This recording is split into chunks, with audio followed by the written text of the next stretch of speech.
जाचु कांग्रेस नेत्री सोनिया गांधी अपमानजनक शब्द व्यवहार कले आम महामहिम राष्ट्रपति सी आज कौन दलर नुहति देशर राष्ट्रपति से कहले पुअर लेडी माने पुअर माने कौन दारिद्र्य जो अर्थ कर भी दुखदायक आज बिचरा असहाय जो हेल्पलेस अर्थ कहते अत्यंत घृण्य निंदनीय सी इज नॉट हेल्पलेस माने सी इज चैलेंजिंग माने कौन सोनिया गांधी चैलेंजिंग हार एबिलिटी एक्यूमेन तेणु सामर्थ्य को योग्यता को समर्पण को निष्ठा को साधना को कई आह्वान देवा जाचदा भाव गोटे पुअर लाइट रे शो करवा भारी दुखर कथा अवश्य से दलर आगु भी अभ्यास अच्छी जड़े आमर एठिका नेता भी जाचदा कहते वेस्ट बेंगल तो आम कहवाई चाहूँ आज तांकर अपमानटा भारत वर्षर संविधान अपमान देशर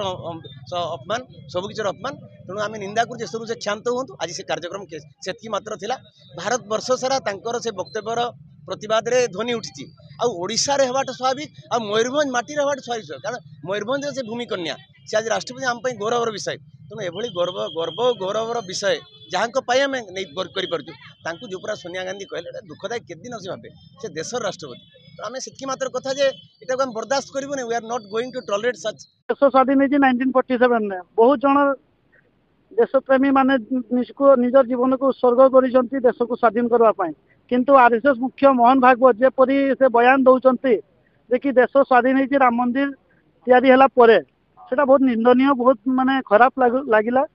आउ से माने संविधान को तामाने से मानु नांती तांको मुताबिक माने संविधान किछि नुहे से एपरी स्टेटमेंट दौरान से आम छात्र कांग्रेस सभापति उदित नारायण प्रधान तांको कला पताका देखिए भुवनेश्वर रे किंतु तो से